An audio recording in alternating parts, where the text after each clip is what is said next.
I should have never thrown you away. Marina's desperate scream echoed across the dark waters where she had once committed the unthinkable. 7 years ago, she had hurled her newborn daughter into this very river.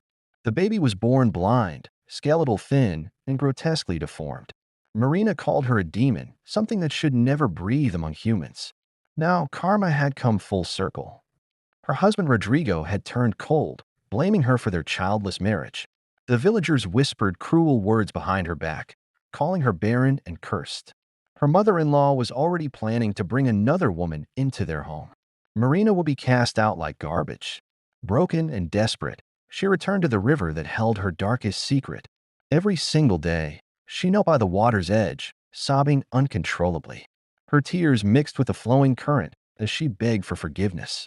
She pleaded for the child she had so violently rejected. Then, on the seventh day, something impossible happened. The water began to bubble and churn violently. A tiny form slowly rose to the surface. Her baby floated back to her, unchanged, uniged, exactly as she had thrown her away.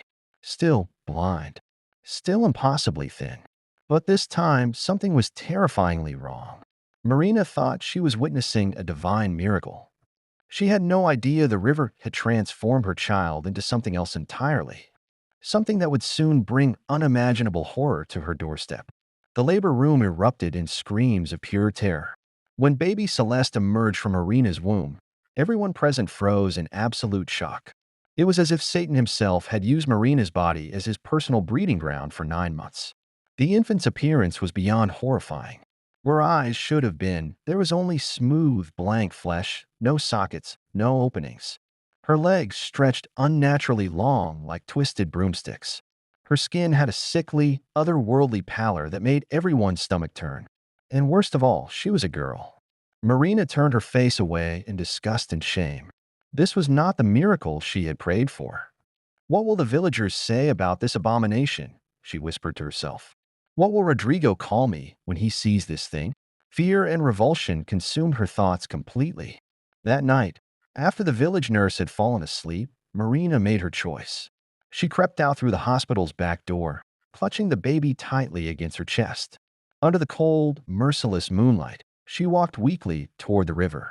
At the water's edge, Marina stared down at Celeste one final time. She closed her eyes. Please watch this thrilling story till the end to see who triumphs finally, and tell us in the comments which character you loved the most. Don't forget to subscribe and let us know if you want part 2. Let's enjoy. Took one deep breath and hurled the baby into the dark current. Without looking back, she whispered her cruel promise to the night. "I will have another baby, and it will never look like this." The infant's cries pierced the silence as she sank beneath the surface. But something ancient and powerful heard those desperate screams. A ghostly hand emerged from the depths and pulled Celeste down into the watery abyss. Marina returned to her hospital bed, pretending nothing had happened. Her face was a mask of forced innocence. By morning, Nurse Elena arrived to check on her new patient. She looked around the empty room with growing confusion. The baby was nowhere to be found. "Where is your child?" Elena asked, her voice sharp with suspicion. Marina sat up slowly, her eyes bloodshot from crying. Her voice came out as barely a whisper. "I threw the baby into the river." Elena stepped backward, her hands trembling uncontrollably. "What? Why would you do such a monstrous thing?" But Marina remained silent, tears streaming down her cheeks. She grabbed Elena's arm with desperate fingers. "Please," she begged frantically. "My husband must never know the truth. When Rodrigo comes, just tell him I lost the baby naturally." Elena stared at her, torn between anger and overwhelming pity. After what felt like an eternity, she sighed and nodded slowly. When Rodrigo arrived later that morning, Elena delivered the lie. "The baby died shortly after birth," she said quietly. Rodrigo's face crumpled in devastation. His sadness quickly transformed into deep, inconsolable grief. He wept openly for the child he would never know. Years began to pass in painful silence. Marina's womb remained stubbornly empty. 3 years, then 4, then 5, still nothing. Rodrigo's love for his wife began to fade like smoke in the wind. Rodrigo's transformation from loving husband to bitter stranger was swift and merciless. He stopped speaking to Marina with any warmth or joy. Every conversation became an argument. Every interaction became blame. Marina's cooking was too salty. Her clothes weren't good enough. Even her breathing at night irritated him beyond measure. Everything about her existence now triggered his explosive anger. Then one devastating day, Rodrigo's mother arrived with another woman. "My son," she declared harshly, "since your barren wife cannot give you children, this one will. I refuse to watch my son suffer when there are fertile women available." Marina instantly collapsed to the floor, sobbing hysterically. She grabbed Rodrigo's legs and wept with the desperation of a drowning woman. "Please, Rodrigo, don't marry someone else," she screamed. "In your family, you only marry one wife. If you bring her in, I'll be thrown out forever. Please, just give me one more year. Just one." Rodrigo looked down at his wife's broken form. He saw the raw pain in her eyes and felt a flicker of pity. Turning to his mother, he made his decision. "Okay, Mama, let's give her 1 year. Just one more year. If she doesn't get pregnant by then, I'll marry the new woman and send Marina away. It's taboo in our family to have two wives."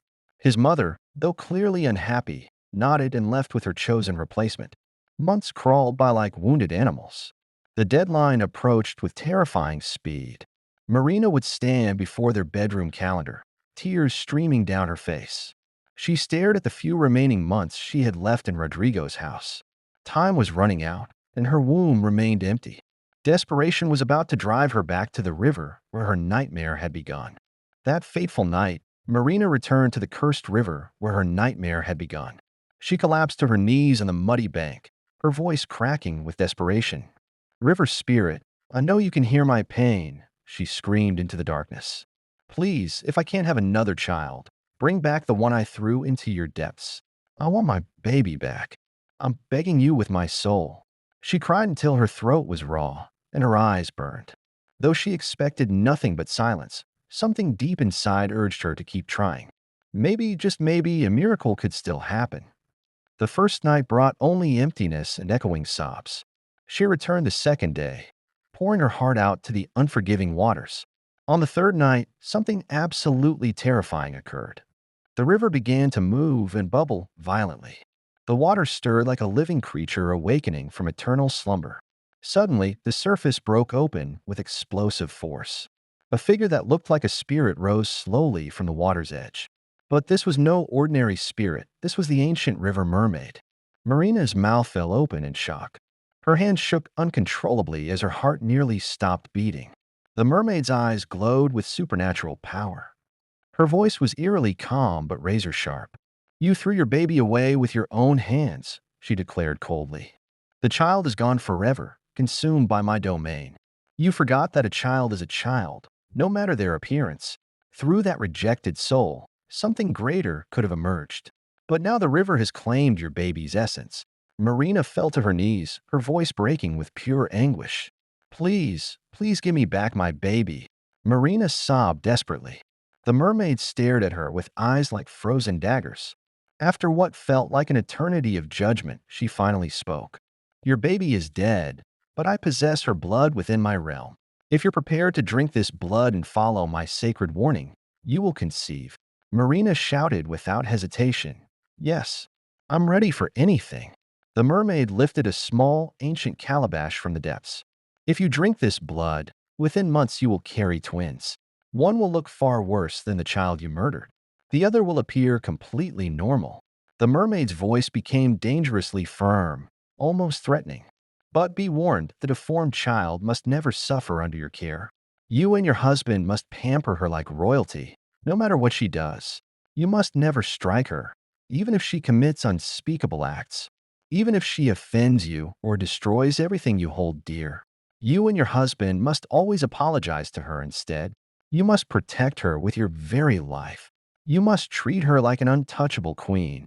And most importantly, you must never tell anyone what happened tonight. Not your husband, not your family, not the villagers. If you break this sacred warning, what follows will be beyond your comprehension." Marina, still weeping, nodded frantically. "I agree. I'll do everything you've commanded. I swear on my soul." The mermaid handed her the calabash filled with dark, mysterious blood. "Drink." Marina consumed every drop without hesitation. 2 months later, the impossible happened. Marina was pregnant. Rodrigo exploded with pure joy when he discovered Marina's pregnancy. His love for her returned stronger and more passionate than ever before. He organized a massive celebration that shook the entire compound. Goats were slaughtered, music filled the air, and the whole village feasted. Everyone danced and drank in honor of the miracle. 9 months later, Marina gave birth to twins that would change everything. The first child, a girl, looked even more horrifying than the baby she had murdered. Her skin was unnaturally black and grotesquely deformed. Her body was skeletal thin, like bones wrapped in diseased flesh. Her face resembled something born from a nightmare. She looked and smelled like a creature birthed by wild animals. The second twin, boy, was healthy, beautiful, and completely normal. Rodrigo's face twisted in disgust when he saw the girl. "What kind of abomination is this?" he muttered with pure revulsion. "This isn't a baby, this is something else entirely. Will this thing not bring eternal shame to my family name?" But Marina smiled gently, remembering the mermaid's deadly warning. "A child is a child," she said softly. "Let's guide and protect her. Maybe she'll grow normal with time." 12 years passed, and the girl named Luna became worse than their darkest nightmares. She didn't walk like a human being. She crawled on her knees and hands like a wild goat. Despite her age, she defecated anywhere in the house like an untrained animal. She behaved exactly like a feral beast. But Marina continued caring for her with obsessive devotion. She bathed Luna, cleaned her messes, and carried her like a precious baby. Marina pampered Luna more than anyone else, even more than her twin brother Marcus. One night while everyone slept peacefully, Rodrigo heard disturbing noises from the kitchen. He stood up quietly and crept toward the sound. When he entered the kitchen, he screamed in absolute horror. Luna was sprawled on the floor like a wild animal. She had ripped open the soup pot and devoured everything inside. Then, in the most disgusting act imaginable, she had used the same pot as her personal toilet. She sat inside it, urinating and defecating like it was her natural bathroom. Rodrigo shouted at the top of his lungs, "Marina! Marina! Come see what this thing is doing." Marina ran to the kitchen in panic. When she witnessed Luna's revolting behavior, she didn't show anger or disgust. Instead, she walked calmly to her daughter, smiled tenderly, and whispered, "Sorry, my child. I'm so sorry."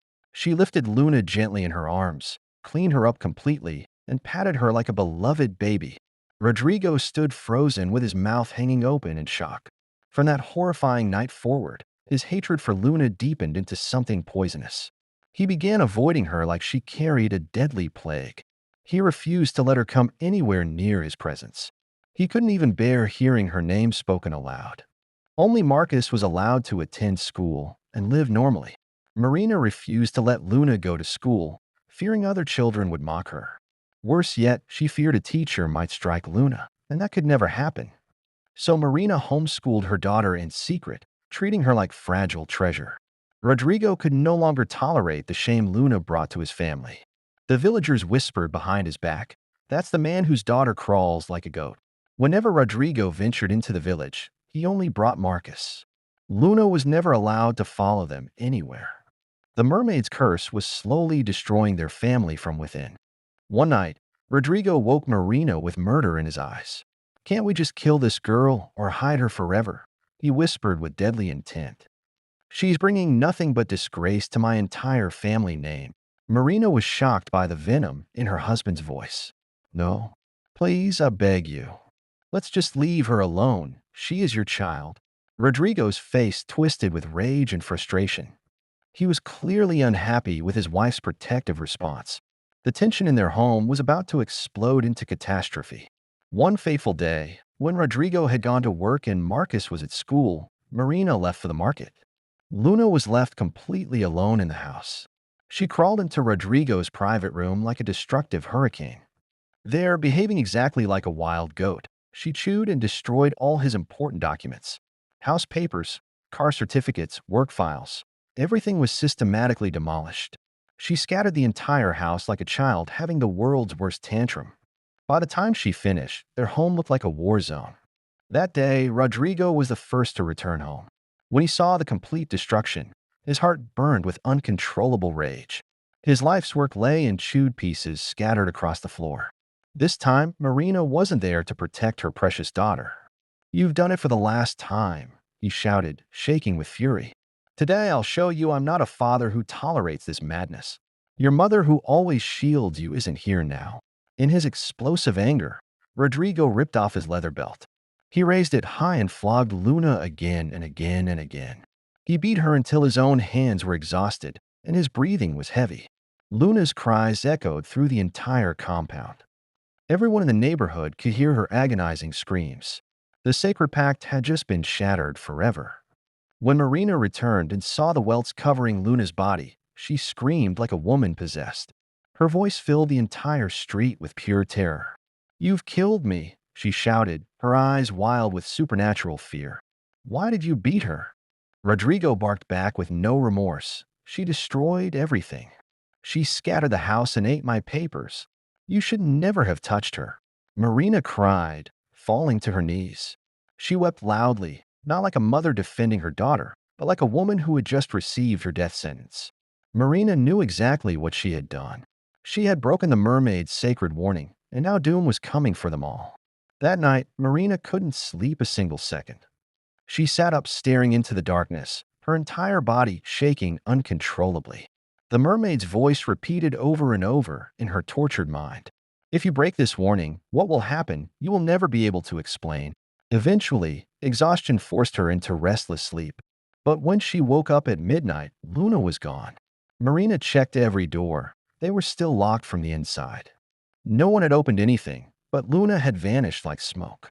In the morning, Marina begged Rodrigo frantically, "Please, let's search for her. Maybe we can still find her alive." But Rodrigo snapped coldly, "If she's gone, let her stay gone. I'm happy. No more goat crawling around my house." Marina burst into heartbroken tears and searched the entire village. She walked from street to street, calling Luna's name desperately. Then she went to the river and cried out with her hands raised to the sky. "Mermaid, please come out. Tell me where she is." But there was no response whatsoever. The water remained still, and the river stayed silent. 3 days passed with no sign of Luna anywhere. Marina never stopped weeping, but Rodrigo showed absolutely no concern. The fourth day would bring their final judgment. On the fourth night, there was a soft knock on their door. Rodrigo walked casually to open it, expecting a neighbor. When he opened the door, he froze in absolute terror. In front of him was a massive, supernatural serpent with glowing eyes. Before he could react or scream, the snake leaped forward with lightning speed. It sank its venomous fangs deep into his neck. Rodrigo screamed in excruciating pain as poison coursed through his veins. Marina heard his death scream and knew something horrific had happened. She grabbed Marcus, her only remaining son, and ran out through the back door. She sprinted straight toward the river, shouting as loud as her lungs allowed. "Mermaid! Mermaid! Please help us!" The serpent chased them with supernatural speed and burning rage. When Marina reached the river's edge, the mermaid was already waiting. She stood calmly on the water with a cold, knowing smile on her face. "I warned you clearly," the mermaid said with icy satisfaction. "But you failed to keep your sacred promise. The child you once murdered and failed to protect has returned for justice." Marina dropped to her knees in desperate terror. "Please help me. I didn't mean for this to happen." The mermaid's smile faded into something dark and final. Her eyes turned black as the deepest ocean. "An agreement is an agreement. I cannot interfere. I gave you back the child as promised. Now it's the child's choice to kill you or let you live." Suddenly, the serpent reached the river and leaped without hesitation. It bit Marina in the exact same spot it had bitten Rodrigo. She screamed and fell backward, her body hitting the water with a splash. The snake entered the river, and as soon as it touched the sacred water, it transformed into pure blood. Luna had returned to the mermaid, but someone was watching everything unfold. A villager hiding in the nearby bushes had witnessed the entire supernatural encounter. He had seen and heard everything. The mermaid, the serpent, the terrible truth. He ran straight to the village square, screaming at the top of his lungs. "Marina is dead. Marina is dead. I saw everything. A giant snake bit her. She fell into the river. The mermaid. The child. I saw it all happen. He explained every shocking detail he had witnessed. The entire village rushed to the river with fear and confusion consuming their hearts. There, floating motionless on the dark water, was Marina's lifeless body. They pulled her corpse from the river and carried it to the king's palace. From that day forward, Marina's story became a sacred warning to every woman in the village. Even Nurse Elena, who had helped deliver Marina's first cursed child, wept bitterly when she heard the news. She adopted Marcus as her own son, saving him from the family's curse. The village spoke of this supernatural tale for generations. This story teaches us the most important lesson of all. A child is a child, no matter how they look or what challenges they face. Every child deserves unconditional love, not violent rejection. Because what you throw away today in anger and shame may return tomorrow in ways you can never control or escape. The river remembers everything. The spirits never forget, and justice always finds its way home. If you enjoyed this spine-chilling story, please don't forget to like, share, and subscribe to our channel. We deliver life-changing stories that will haunt your dreams. If you want to become part of our supernatural journey, subscribe now for more terrifying tales. See you again in the next nightmare.